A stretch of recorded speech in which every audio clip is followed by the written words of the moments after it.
பணக்காரனாகிறதுக்கு ஏகப்பட்ட வழிகள் இருக்கு. பட் எல்லா பணக்காரங்களுமே ஃபாலோ பண்ணக்கூடிய சில சர்டன் ஸ்டெப்ஸ் இருக்கு. அண்ட் இந்த ஸ்டெப்ஸ் பெரிய சீக்ரெட்லாம் இல்ல. இது ஒரு ஓப்பன் சீக்ரெட்டா இன்டர்நெட்ல அவைலபிளா தான் இருக்கு. பட் நம்ம அதை யூஸ் பண்ணாதது தான் பிரச்சனை. ஸோ நீங்க புவரா இருந்தாலும் சரி, மிடில் கிளாஸா இருந்தாலும் சரி, நீங்க பணக்காரனாகிறதுக்கான வழிகள் என்ன அப்படிங்கிறத இந்த வீடியோல பார்க்கலாம். ஸோ இங்க நான் ரிச் அப்படின்னு மென்ஷன் பண்றது அம்பானியோ, அதானியோ மாதிரியான அல்ட்ரா ரிச் இந்தியாவோட டாப் 1% கிடையாது.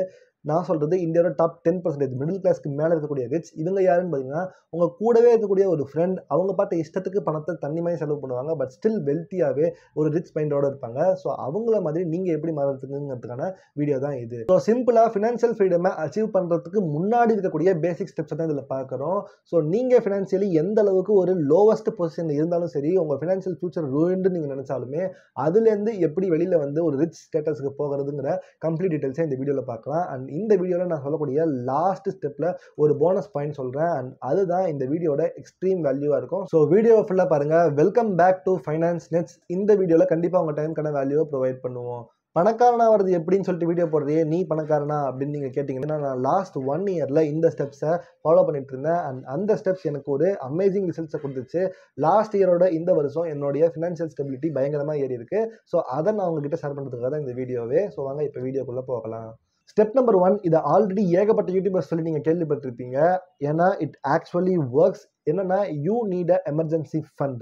ஸோ எமர்ஜென்சி ஃபண்டுங்கிறதே நான் 3ஆக பிரிக்கிறேன். ஸோ நம்பர் 1 என்னன்னா எமர்ஜென்சி சேவிங்ஸ். ஸோ இது என்னன்னு பார்த்தீங்கன்னா, நான் என்ன ப்ரிஃபர் பண்ணுவேன்னா 1 மந்த் ஆஃப் மை சேலரியை இந்த எமர்ஜென்சி சேவிங்ஸில் எப்பவுமே வச்சுட்டு இருப்பேன்.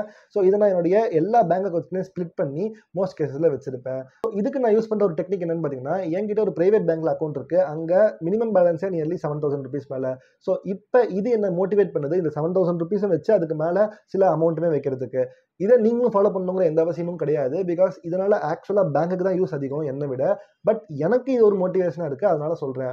எனிவேஸ் நீங்கள் உங்களுடைய 1 மந்த் ஆஃப் சேலரியை எல்லா பேங்க் அக்கௌண்ட்லையும் ஸ்பிட்டடாக வச்சிருக்கிறது மூலமாக எந்த ஒரு டைம்லையும் ஒரு ஸ்மால் அர்ஜென்ட், இது வந்து ஒரு ரியல் எமர்ஜென்சி கிடையாது, ஒரு சின்ன அர்ஜென்ட் ஒர்க்குக்கு மேபி உங்கள் பைக் பிரேக் டவுன் ஆகுது அப்படின்னா அதுக்காக நீங்கள் டேரெக்டாக போய்ட்டு உங்களுடைய எமர்ஜென்சி ஃபண்டில் கை வைக்கக்கூடாது. ஸோ இந்த எமர்ஜென்சி சேவிங்ஸ் உங்களுடைய பைக் ரிப்பேர் பண்ணுறதுக்கு, ஒரு இன்சூரன்ஸ் ரெனியூவல் டைமில் காசு இல்லாமல் இருக்கிறத மெயின்டைன் பண்ணுறதுக்கு, அந்த மாதிரியான இடங்களுக்கு இந்த எமர்ஜென்சி சேவிங்ஸ் யூஸ் ஆகும். ஸோ இது நம்பர் 1 வச்சுக்கோங்க.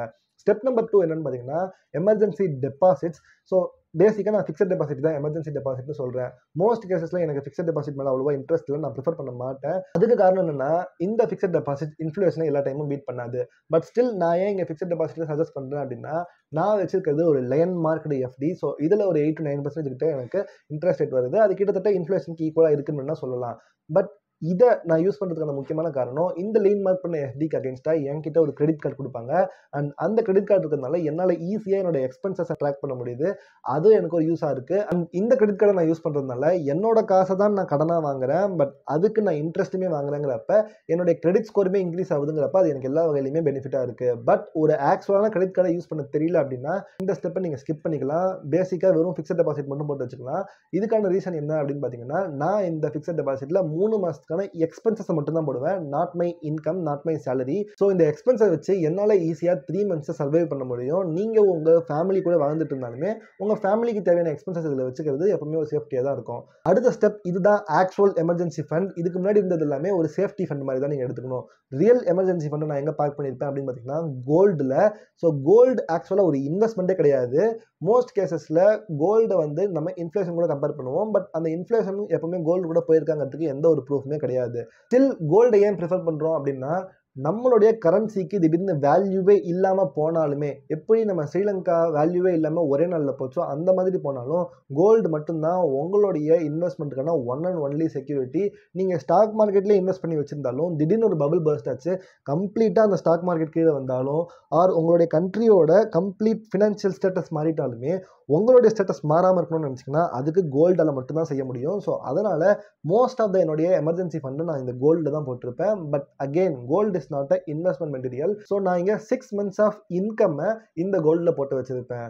கிளியரா பாருங்க, நான் இன்கம கோல்ட்ல இன்வெஸ்ட் பண்ணியிருக்கேன் அண்ட் லிக்விடிட்டிக்கு பேங்க்ல வச்சிருக்கேன். பட் எக்ஸ்பென்ஸை மட்டும் தான் எஃப்டில போட்டுருக்கேன். ஸோ எந்த அளவுக்கு எக்ஸ்பென்ஸ் வேணுமோ அதை மட்டும் எஃப்டில வச்சுட்டு அதுக்கு மேலே மோஸ்ட் ஆஃப் த இன்கம்மை நான் கோல்டில் இன்வெஸ்ட் பண்ணுறது மூலமா எனக்கு ஒரு அசாதாரணமான செக்யூரிட்டி கிடைக்குது. இந்த கோல்ட்லையுமே நான் வகை வகையாக இன்வெஸ்ட் பண்ணுவேன். மோஸ்ட்டாக நான் இடிஎஃப்ல கோல்டு வச்சிருப்பேன். இந்த கோல்டு இடிஎஃப் வந்துட்டு எனக்கு ஒரு ஆக்சுவல் எமர்ஜென்சி வந்துச்சு அப்படின்னா அதை லிக்விடேட் பண்ணுறதுக்கான ஈஸியான ஒரு வழியை கொடுக்குது. இந்த கோல்டு இடிஎஃப்ல நான் ஒரு 3 months வச்சிருப்பேன். அடுத்த 3 months ஃபிசிக்கல் கோல்டை நான் வாங்கி வச்சிருப்பேன். இதை தவறையுமே நான் மந்த்லி கோல்டை ஃபிசிக்கல் ஃபார்ம்லையோ இல்லை இந்த இடிஎஃப்லையோ அக்குமுலேட் பண்ணிட்டே இருக்கிறதுக்காக தான் ட்ரை பண்ணுவேன். எவ்ரி இயர் என்னோட ஸ்டாக் மார்க்கெட் போர்ட்ஃபோலியோவில் அட்லீஸ்ட் 5 to 10% இந்த கோல்டு நான் இன்வெஸ்ட் பண்ணி வைப்பேன். ஏன்னா இதுதான் என்னோட ஹெட்ஜிங். ஸ்டாக் மார்க்கெட்டில் எனக்கு ஃபெயில் ஆனாலுமே இந்த கோல்டு எப்பவுமே நான் காப்பாற்றுங்கிறதுக்காக நான் இந்த கோல்டில் இன்வெஸ்ட் பண்ணி வச்சிருப்பேன். நீங்கள் கோல்டில் மட்டும் தான் இன்வெஸ்ட் பண்ணணும்னு இல்லை, சில்வருமே கோல்டுக்கு ஒரு ஈக்குவலான மெட்டீரியல் தான். ஸோ நீங்கள் கண்டிப்பாக சில்வருமே கன்சிடர் பண்ணி பார்க்கலாம். அடுத்தது ஒரு சிம்பிள் டாபிக், பட் நிறைய பேர் மிஸ்டேக் பண்ணக்கூடிய ஒரு விஷயம் என்னன்னா ஹெல்த் இன்சூரன்ஸ். ஸோ இந்த ஹெல்த் இன்சூரன்ஸுங்கிறது உங்கள் பேரில் மட்டும் எடுத்து எந்த பிரயோஜனமுமே கிடையாது. முக்கியமாக இந்த ஹெல்த் இன்சூரன்ஸோட தேவை யாருக்கு அப்படின்னா எல்டர்லி பீப்புளுக்கு. ஸோ மோஸ்ட்டாக அவங்களுடைய ஃபாதர் அண்ட் மதருக்காக தான் இந்த ஹெல்த் இன்சூரன்ஸை நீங்கள் எடுக்கணும். ஸோ இந்த ஹெல்த் இன்சூரன்ஸை அவங்க எடுக்க வேண்டாம்னு சொன்னாலும் நீங்கள் எடுக்கிறது மூலமாக this is not only insurance against your health, it's also insurance for your portfolio. நீங்கள் கஷ்டப்பட்டு உங்களுடைய சேவிங்ஸை வச்சு 10 lakhsக்கு ஒரு போர்ட்ஃபோலியோ பில்டப் பண்ணிருக்கீங்கன்னு வச்சுக்கலாம். அந்த 10 lakhsக்கான கோலை ரீச் பண்ணுறதுக்கு முன்னாடி உங்களுடைய ஃபாதருக்கோ மதருக்கோ ஏதாச்சும் ஒரு ஹெல்த் எக்ஸ்பென்சஸ் வருது அப்படின்னா உங்களுடைய போர்ட்ஃபோலியோக்காக சேர்த்த எக்ஸ்பென்சஸ் ஃபுல்லாகவே ஹாஸ்பிட்டலில் பே பண்ணுற மாதிரி இருக்கும். ஸோ இதனால் உங்கள் போர்ட்ஃபோலியோக்கே ஒரு இன்சூரன்ஸ் வேணும்னு நினச்சிங்கன்னா முதல்ல உங்கள் ஃபாதர் மதர் மேலே ஒரு ஹெல்த் இன்சூரன்ஸ் இருங்க. Not just your father mother, உங்களுடைய டிபெண்டன்ஸ் எல்லார் மேலேயுமே. அகைன் இங்கே ஒரு விஷயம் என்னன்னா டிபெண்டன்ஸ்னு சொல்லும்போது உங்களுடைய பிரதர் சிஸ்டரோ உங்கள் வீட்டில் இருக்கவங்க மட்டும் கிடையாது. நீங்கள் ஒரு வேளை கல்யாணம் ஆனவங்களா இருந்தீங்க அப்படின்னா உங்களுடைய ஸ்பௌஸோட ஃபாதர் மதர் மேலேயும் கண்டிப்பாக நீங்கள் ஹெல்த் இன்சூரன்ஸ் எடுத்து வச்சுருக்கணும். ஏன்னா அவங்களுக்கு ஏதாச்சும் ப்ராப்ளம் வந்தால் அப்போ உங்கள் ஒய்ஃப் பே பண்ணுறாங்க ஆர் உங்களுடைய ஹஸ்பண்ட் பே பண்ணுறாங்க அப்படின்னா again you are going to lose that money. So எப்போவுமே 2 ஃபாதர் மதர் மேலேயுமே நீங்கள் ஹெல்த் இன்சூரன்ஸ் எடுத்து வச்சுக்கிறது ஒரு நல்ல வழியாக இருக்கும். நீங்கள் கல்யாணம் பண்ண போகிற ஆளாக இருக்காங்க அப்படின்னா உங்கள் ஃபியான்சியோட ஃபாதர் மதர் கிட்ட ஆப்வியஸாக பேசிட்டு நீங்கள் ஹெல்த் இன்சூரன்ஸ் எடுத்து வச்சுருக்கிறது ரொம்பவே நல்ல விஷயம். நீங்களே தான் இந்த எல்லா ப்ரீமியமும் பே பண்ணணுங்கிற அவசியம் கிடையாது. நீங்கள் இதை பற்றின ஒரு கம்ப்ளீட் நாலேஜை உங்களுடைய ஸ்பௌஸ் கிட்ட சொல்லிவிட்டு மேபி அவங்களும் ஒர்க்கிங் ப்ரொஃபஷனலாக இருந்தால் அவங்க அம்மா அப்பாவுக்கு அவங்கள பே பண்ண சொல்லுங்கள், உங்கள் அம்மா அப்பாவுக்கு நீங்கள் பே பண்ணுங்கள். இதை தவிர நீங்கள் உங்களுடைய ஸ்பௌஸ் அண்ட் உங்களுடைய பசங்களுக்கு தனியாக ஒரு ஹெல்த் இன்சூரன்ஸ் எடுத்து வச்சுக்கோங்க. ஸோ மோஸ்ட் கேசஸில் எவ்ரி ஃபேமிலிக்கு மினிமம் 3 ஹெல்த் இன்சூரன்ஸ் தேவைப்படும்.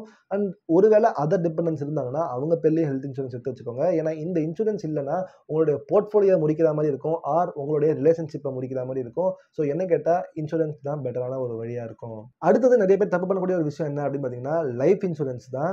ஸோ இந்த லைஃப் இன்சூரன்ஸை எல்லாருமே ஒரு இன்வெஸ்ட்மெண்ட் கூட கம்பேர் பண்றாங்க. எப்படி ஒரு இன்சூரன்ஸை நீங்க இன்வெஸ்ட்மெண்ட்டாக கருத முடியும்? இதுதான் மோஸ்ட் கேசஸ்ல தப்பா போய் முடியுது. லைஃப் இன்சூரன்ஸ் அப்படின்னாலே எல்ஐசி கிட்ட போய் நம்ம வைக்கிறோம். இந்த எல்ஐசி மோஸ்ட் கேசஸ்ல நமக்கு அவங்களுக்கு தேவையான ஒரு ப்ராடக்ட்டை மார்க்கெட்டிங் பண்ணி உங்ககிட்ட வித்துடுறாங்க. லைஃப் இன்சூரன்ஸ் சொல்லும்போது எப்பவுமே ஒரு வெண்ணிலா ப்ராடக்ட்டா பியூர் டேர்ம் லைஃப் இன்சூரன்ஸ் மட்டும் எடுத்தாலே போறோம். அதுவும் அந்த ஃபேமிலியில the most important earning member மட்டும் எடுத்தாலே போறோம். ஸோ நீங்க உங்களுடைய மொத்த ஃபேமிலியில் இருக்கீங்க அப்படின்னா நீங்கள் மட்டும்தான் ஒர்க்கிங் ப்ரொஃபஷனல்னா உங்கள் பேரில் மட்டும் ஆர் உங்களுடைய ஸ்பௌஸ் இருக்காங்கன்னா அவங்க 2 பேர் பேரில் மட்டும் லைஃப் இன்சூரன்ஸ் இருந்தால் போகிறோம். ஒரு பியூர் டேர்ம் இன்சூரன்ஸ் இருந்தால் போகிறோம். மோஸ்ட் கேசஸில் நீங்கள் இந்த எல்ஐசிக்கு இன்வெஸ்ட்மெண்ட் ப்ளஸ் இன்சூரன்ஸாக சேர்த்து 2000 rupees கட்டுறீங்க அப்படின்னா இங்கே 700 to 800 rupees தான் நீங்கள் பே பண்ணுற மாதிரி இருக்கும் மந்த்லி ப்ரீமியம். இந்த 800 தவிர பாக்கி இருக்கிற 1200 rupees நீங்கள் நிஃப்டி இண்டெக்ஸ் ஃபண்டில் போட்டால் கூட அந்த எல்ஐசி ஃபண்டில் எவ்வளோ தராங்களோ அதை விட பயங்கரமான ரிட்டர்ன்ஸை நீங்கள் பார்க்கலாம். ஸோ ஒரு பியூர் டேர்ம் இன்சூரன்ஸை கண்டிப்பாக எடுக்கிறத கன்சிடர் பண்ணிக்கோங்க. அண்ட் நான் சொன்னல the most important bonus point எதுனா இப்போ நான் சொல்ல போகிறது தான். அதுக்கு முன்னாடி இந்த வீடியோவை பாஸ் பண்ணிவிட்டு உங்கள் லைஃப்பில் த மோஸ்ட் இம்பார்ட்டன்ட் திங் எது அப்படின்னு சொல்லிட்டு கீழே கமெண்ட் பண்ணுங்கள். அதுக்கப்புறமா நீங்கள் ரிச் மைண்ட் செட்டில் இருக்கீங்களாங்கிறத தெரிஞ்சுக்கலாம். ஸோ யோசிச்சிட்டிங்களா? ஆக்சுவலாக ரிச் பீப்புளுக்கு ஒரு விஷயம் கிளியராக தெரியும். உங்கள் லைஃப்லேயே த மோஸ்ட் வேல்யூபிள் திங் என்ன, இம்பார்ட்டன்ட் திங் என்ன அப்படின்னா உங்களுடைய டைம் தான். மணி கிடையாது, கோல்டு கிடையாது, எதுவுமே கிடையாது, ஹெல்த் கூட கிடையாது. டைம் தான் த மோஸ்ட் இம்பார்ட்டன்ட் வேல்யூபிள் திங்காக இருக்கும். ஸோ இந்த டைமை நீங்கள் எந்த அளவுக்கு யூஸ்ஃபுல்லாக ஸ்பெண்ட் பண்ணுறீங்களோ, அதாவது நாலேஜில் இன்வெஸ்ட் பண்ணுறீங்களோ, அதுதான் உங்களுடைய மணி இன்வெஸ்ட்மெண்ட்டுமாகவே அமைஞ்சிருக்கும். திடீர்னு பூமர் டாக் பேசுகிற மாதிரி இருக்கும், பட் இதுதான் உண்மை. ஏன்னா உங்களுடைய இன்வெஸ்ட்மெண்ட்டுக்கான நாலேஜை நீங்கள் டைம் ஸ்பெண்ட் பண்ணுறது மூலமாக தான் அட்டென்ட் பண்ண முடியும். அண்ட் அந்த நாலேஜை நீங்கள் லிவரேஜ் பண்ணணும். அதுக்கு உங்களுடைய ப்ராக்டிக்கல் எஃபர்ட்ஸ் எடுக்கணும். ஸோ அது மூலமாக நீங்கள் பேசிக்காக அசட்ஸை வாங்குறதுனால மட்டும்தான் ரிச் ஆக முடியும். ரிச் பீப்புள் எல்லாருக்கிட்டையுமே பேர்லையுமே அசட்ஸ் மட்டும்தான் இருக்கும். இந்த அசட்டுங்கிறது எதுவாக வேணாலும் இருக்கலாம். நீங்கள் மேபி ஸ்டாக் மார்க்கெட், மியூச்சுவல் ஃபண்டில் வச்சுக்கிற ஃபண்டாக இருக்கலாம், ஒரு ரியல் எஸ்டேட் மூலமாக வரக்கூடிய ரெண்டல் இன்கமாக இருக்கலாம், இந்த மாதிரி யூடியூப் சேனலாக இருக்கலாம், நீங்கள் கையில் வச்சுக்கிற ஒரு ஃபோனாக கூட இருக்கலாம். ஏன்னா என் ஃப்ரெண்ட்லாம் தெரியும், அவங்க கையில் இருக்கிற ஃபோனை ஜஸ்ட் எடிட்டிங் பண்ணுறது மூலமாகவே அந்த ஃபோனை அசட்டாக மாற்றி அதுலேருந்து அவன் பயங்கரமாக இன்கம் ஏர்ன் பண்ணிட்டு இருக்கான். ஸோ அதனால் உங்களை சுற்றி இருக்கிற பல விஷயங்களை வச்சுட்டு நீங்கள் ஈஸியாக இன்கம் ஏர்ன் பண்ண முடியும். ஈவன் உங்கள் வீட்டில் ஒரு காலி பீரோ இருக்குது அப்படின்னா மற்றவங்களுடைய பொருளை வாங்கி வச்சுக்கிறதுக்கு நீங்கள் இதுக்காக பேமெண்ட் வாங்கலாம். ஸோ உங்களோட டைமை வச்சு நாலேஜை கெயின் பண்ணுங்கள், அந்த நாலேஜை எஃபர்ட்ஸ் வச்சு லிவரேஜ் பண்ணுங்கள்.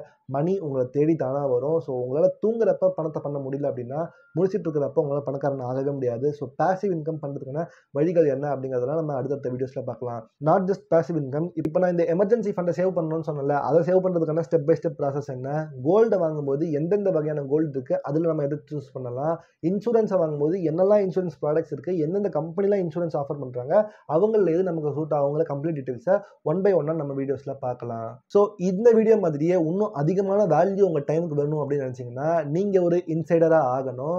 ஸோ இன்சைடர்னா ஸ்டாக் மார்க்கெட் இன்சைடர் கிடையாது. நம்ம சேனலில் இன்சைடர் நிட்ஸ் அப்படின்னு சொல்லிட்டு ஒரு க்ளோஸ்டு கம்யூனிட்டி இருக்குது. இந்த க்ளோஸ்டு கம்யூனிட்டியில் ஸ்டாக் மார்க்கெட்டில் இருக்கக்கூடிய சில சீக்ரெட்ஸ் எல்லாமே நான் தனியாக வீடியோஸாக போடுவேன். அண்ட் நான் எந்த ஸ்டாக்கை வாங்குறேன், எந்த ஸ்டாக்கை விற்கிறேன், அண்ட் எப்படி நான் என்னோட டைமை வேல்யூபிளாக ஸ்பெண்ட் பண்ணிட்டு இருக்கேன், கம்ப்ளீட் டீட்டெயில்ஸ் நீங்கள் அங்கே தெரிஞ்சுக்கலாம். அண்ட் உங்களில் சில பேரை லைவ் கூப்பிட்டு அவங்களுக்கான பர்சனல் ஃபைனான்ஸை டெவலப் பண்ணுற வழிகள் என்னங்கிறத லைவில் மெம்பர்ஸ் வந்து வீடியோவாக வரும். ஸோ கீழே ஜாயின் பட்டனை கிளிக் பண்ணி இன்சைடர் நிட்ஸாக மாறுங்க.